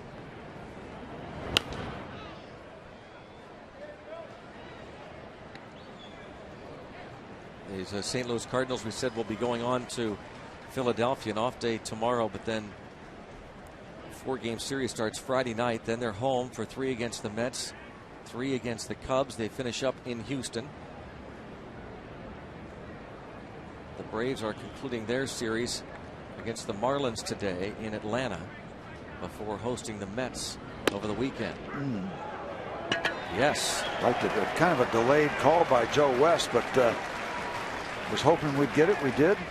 2 quick outs here in the 8th inning. Like Tony picked up that inside corner. Joe's not as slow as some of the others. McClellan? Yeah, Tim McClellan in particular, but just kind of coolly stands up. Yeah. Yep, that's strike 3. Yeah, Joe wants to let you know he's in charge. Yep. There we go.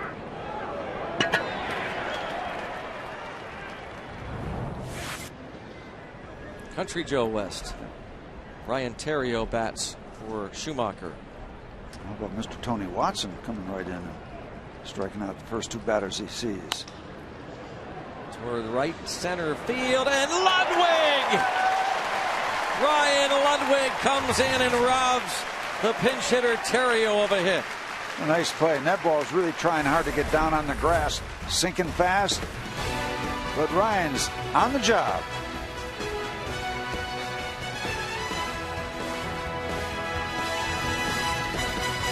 Cardinals. Ryan Theriot stays in the game to play second. Edron Chambers takes over in left field, and he will bat fourth.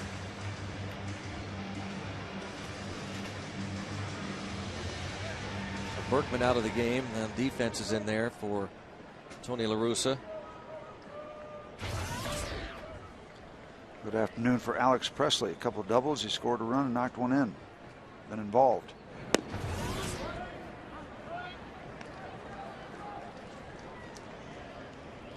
Bottom of the 8th, down 1.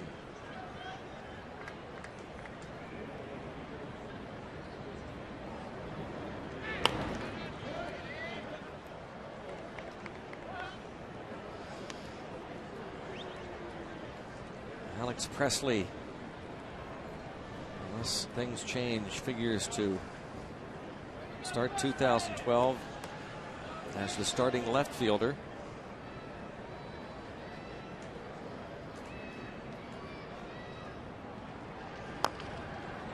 Cue shot. Presley is 26 years old. Was an 8th round pick of the Pirates 5 years ago out of the University of Mississippi. Always like to give a little tip of the cap to Darren Mazeroski. Yep, absolutely. Pirate the scout. scout who signed him. So we can say Maz signed, one of the Mazes signed Presley. His pitch is taken for a ball, 1-2.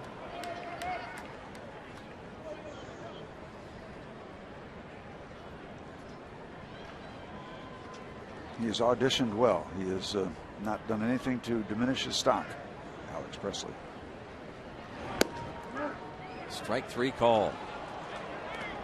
Presley disappointed in that call. So Chinsky comes in and strikes out the first 2 batters he faces. Maybe it's a left-hander thing. Perfecta. Molina frames it. Joe rings him up.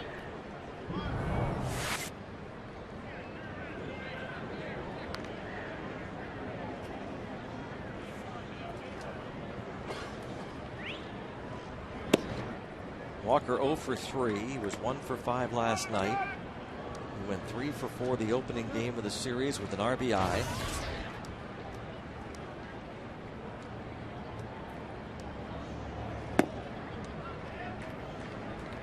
For 2 today with men in scoring position. Batting from the right side.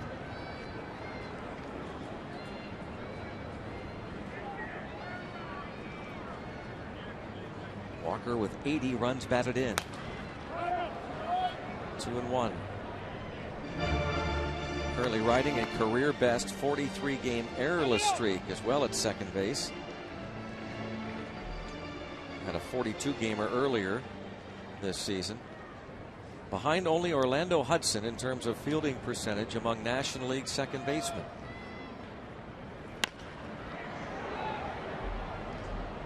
Got a lot of bat on that ball, but just a tad behind.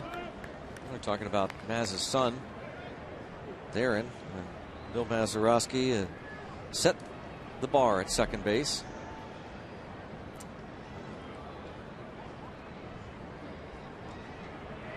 Maz did a lot of work with Neil Walker this spring.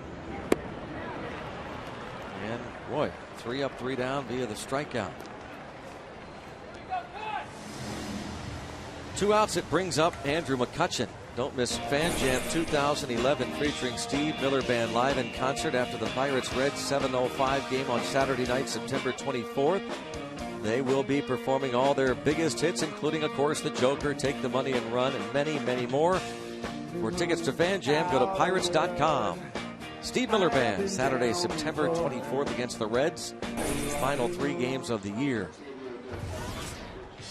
Pitching change. A righty coming on to face McCutchen. Angels, Twins at Royals.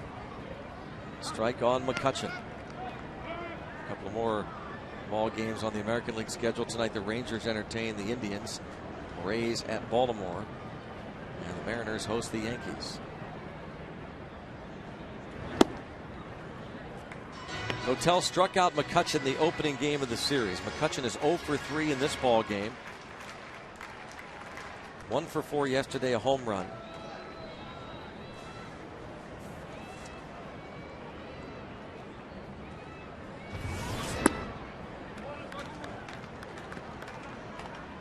Two-one count on McCutchen. Derek Lee is on deck. Derek Lee is 3 for 3, an RBI double his last time up. Hit the corner, 2-2. Perfecta. Now that's an extreme look at the game socks. Strike zone. Said it didn't hit the corner. Those pitches are so close. Andrew did not get the call. A fly ball. Shallow center. Shortstop Punto is out and makes the catch. Pirates remain down 1. On to the 9th. Club. Jared Hughes was with Indianapolis most of this season, and he has been outstanding in his 4 games in the big leagues. 4 appearances, 4 innings, 1 hit given up. Must be pretty easy. Now tell us, Steve, come on, is it this easy? Yeah, sure. Got to be born in Connecticut, though. Southern California guy, born in Connecticut. You got to say it this way. Got out of there. SoCal. He got out of there. Went to SoCal. SoCal. Yeah. That sounds like an oil company. Sunoco, SoCal. Ripped into center field. A base hit for Yadier Molina. Well, you jinxed him, Greg. I did, sorry. Molina 2 for 4 today. And now Descalzo will face this 6'7" right-hander Jared Hughes.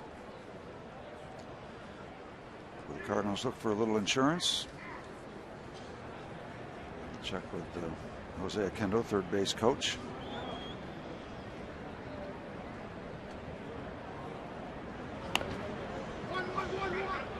Derek Lee will throw to first. Neil Walker covers. Now Corey Patterson will pinch hit.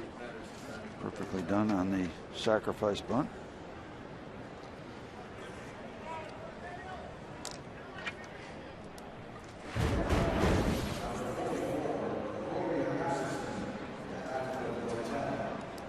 He bats for Dotel.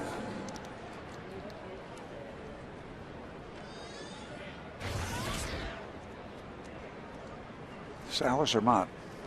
It is Jason Mott loosening in the bullpen for St. Louis. Lee, Ludwig, and Darno due up for the Pirates in the bottom of the ninth. Hughes trying to keep it a 1-run deficit.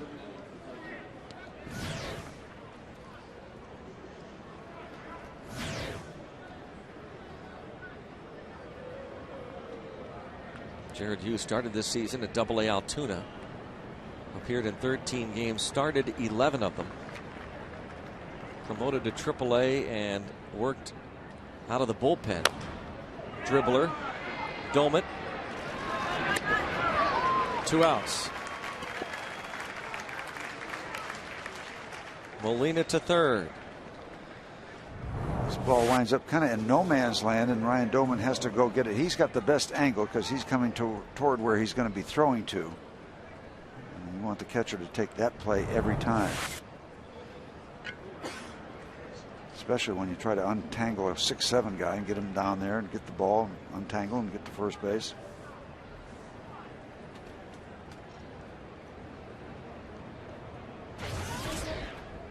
Nick Punto struck out in the 7th inning. His lone at bat.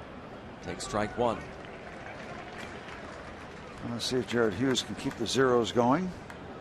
Get a successful 5th major league appearance. Nothing not to like so far about this big man.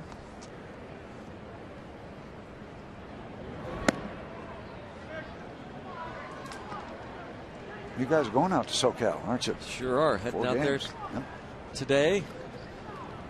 4 games with the Dodgers and then 3 in Phoenix. The surprising Diamondbacks ready to wrap up the West.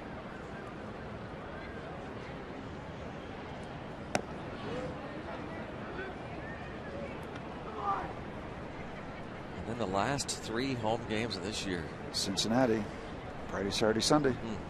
Fan Appreciation Day on Sunday. 23rd, 24th, and 25th.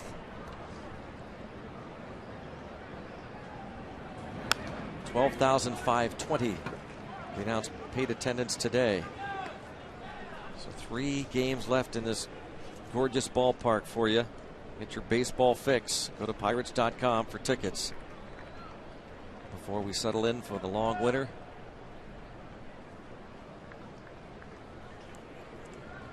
Return here in April against the Phillies.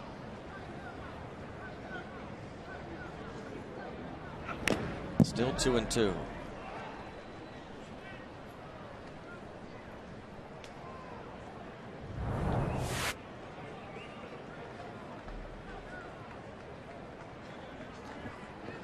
It's just a daily occurrence for Ryan Doman. He gets banged around as much as any catcher in baseball.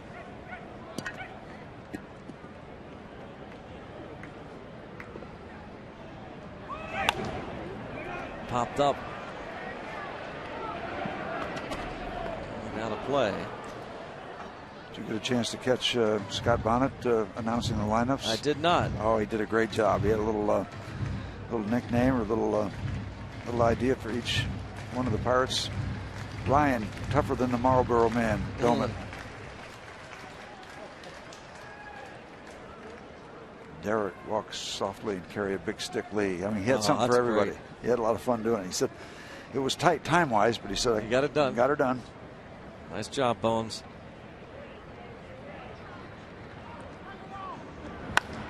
And diving stop, Neil Walker. Oh, let's hope that's a game saver.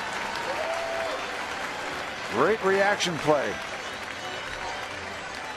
Punto is robbed of a hit. Head to the bottom of the ninth. Derek Lee will lead off. Punto to end the top of the ninth. Was he sure he had it before it got to the ground? Because he gets up and thinks about. Okay. Maybe wondered how many outs there were. Look to Sam Holbrook. Make sure Holbrook knew he caught the ball. Oh, yeah. See, he's got the glove flat down. Yep. Do I need to throw it? Good stuff. Good camera work. Derek Lee's day has been a very productive one as he led off the second inning with a base hit off Edwin Jackson. Base hit to start the fourth inning off Jackson. And he doubled with 2 outs in the sixth inning, scoring Alex Presley. Lee with his 14th Pirate RBI and this is 16th Bucco game. Kind of a couple of soft serves and then he hit a rocket off the boards. Mott, flamethrower. Overall numbers, but since the All-Star break, he's got the lowest ERA in Major League Baseball. Zip .33. Corey Patterson is out in right field. Jason Mott earned his 6th save of the season last night.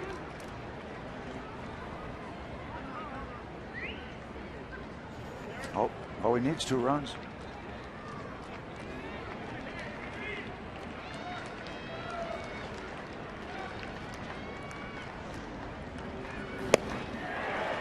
Mott blows it past Lee.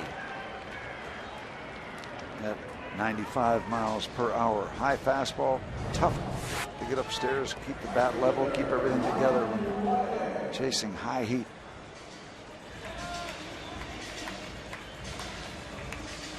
Mitchell Boggs and Michael Clito are loosening in the bullpen for St. Louis. Ryan Ludwig 1 for 3. Takes ball 1 from Jason Mott.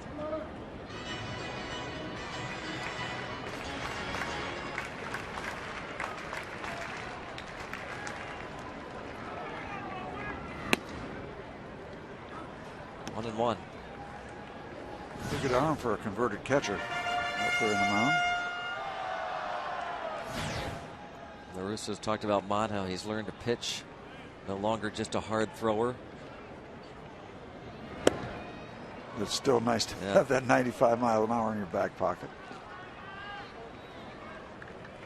The Russos say he's really getting the ball out of the middle of the plate a lot. He's not going ball 1, then throwing the ball down the middle, even if he throws 100 miles an hour.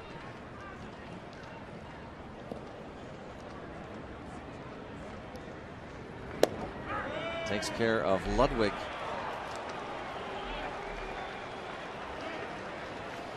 Well, that's what hard throwers have a tendency to do until they start to move the ball around a little bit. They think they can just blow everybody away, but Major League hitters, you throw it in that hitting zone, no matter how hard you throw it, they get the bat started early enough.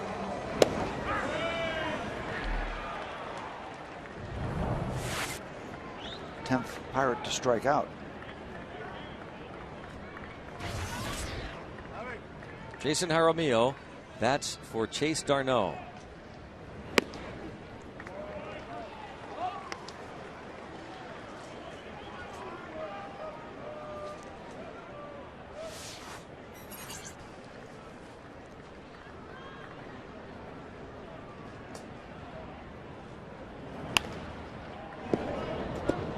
Now the Pirates down to their last strike.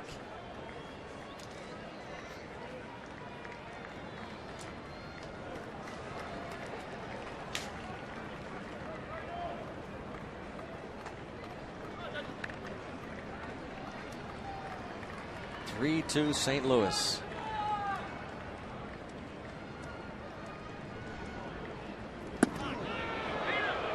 almost got a piece of Jaramillo. Anything to get a base runner.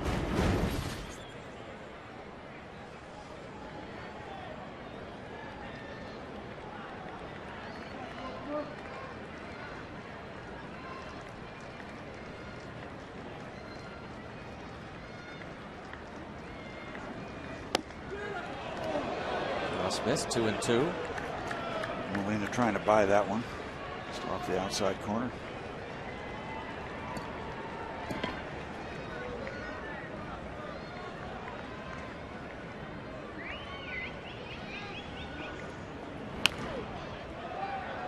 Jaramillo fouls off the pitch. 98 on the gun. I'm not trying to do too much pitching right now. It's just Powder River.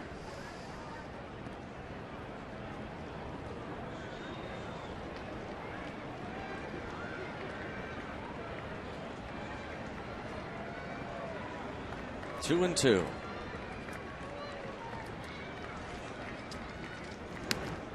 Full count. Xavier Paul out on deck.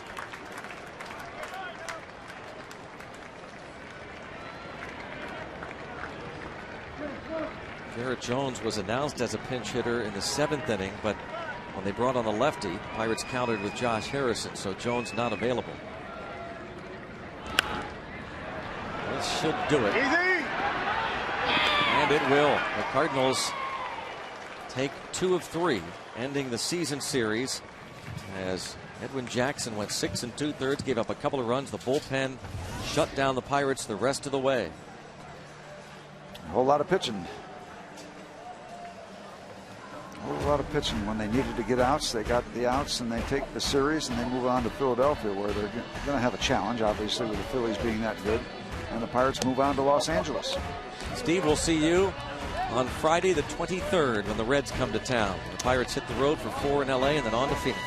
Have a good, safe trip and a successful trip. 3-2 final. St. Louis Pirates postgame is coming up next.